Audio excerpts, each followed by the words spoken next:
Kadırdan dostlar.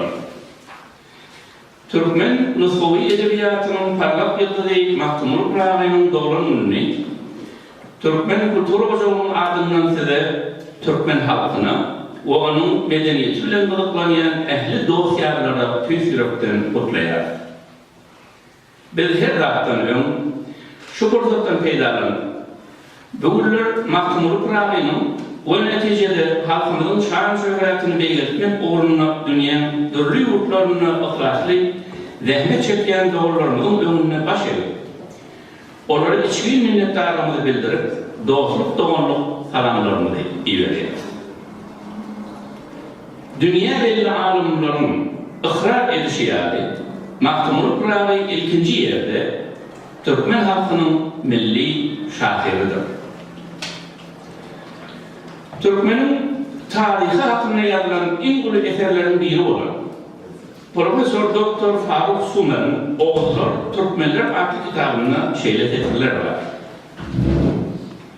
Hazar yokursunda olan Türkmenler özlerinin siyasi bir bağlılık görken meselelerde 18. asırda Mahtumuliyat Beyik bir şahir yetiştirdiler.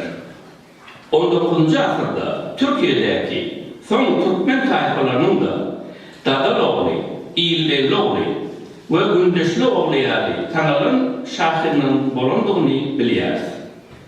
Şu derece Bartol'un ayrışıyali Türkmenlerin her zaman ve her yerde iyiliklerli milli şahirleri yetiştirendiklerini bildirmek gereklidir.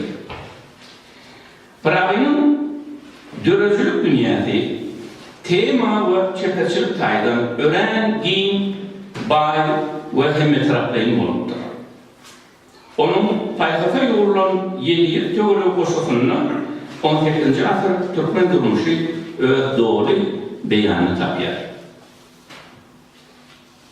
Bu koşular şol vaxtlardan beri Türkmen nesillerin yüreğine ınan, tenine kuvvet, anına parafat, gözüne görüş, derdine melhem, begencine ve ağzına aydın mor geliptir.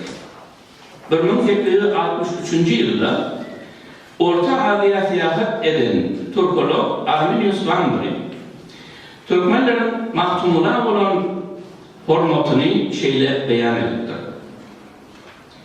İslamlık cedelli mesele yüze çıkanına, şol mesele boyunca Mahtumuli şanın koşusundan delil tapsalar, hem oturanlar Mahtumuli'nin fikri, öz fikrine karşı olsa da fikir cemlemezden onun çözü hükmünne kabul ettirler. Eylem Pırağı'nın şeyle bir orna götürülmeğine ne sebep olur? Onun edresinde öğrenen ilmi göz yetiminin şeyle giyinilmelerine yetti mi? Bolmasa onun ılham çeşmesinin göz başı haytı dağda olur.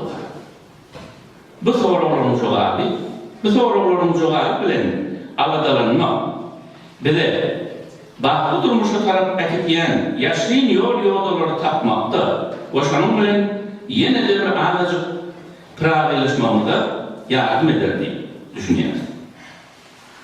Dervişler kömle cem dursun namada, yigitler yığılsın sohbete sağda, İlimiz ulaşsın savurma ziyada, 90 dolar tamam olsun kışın.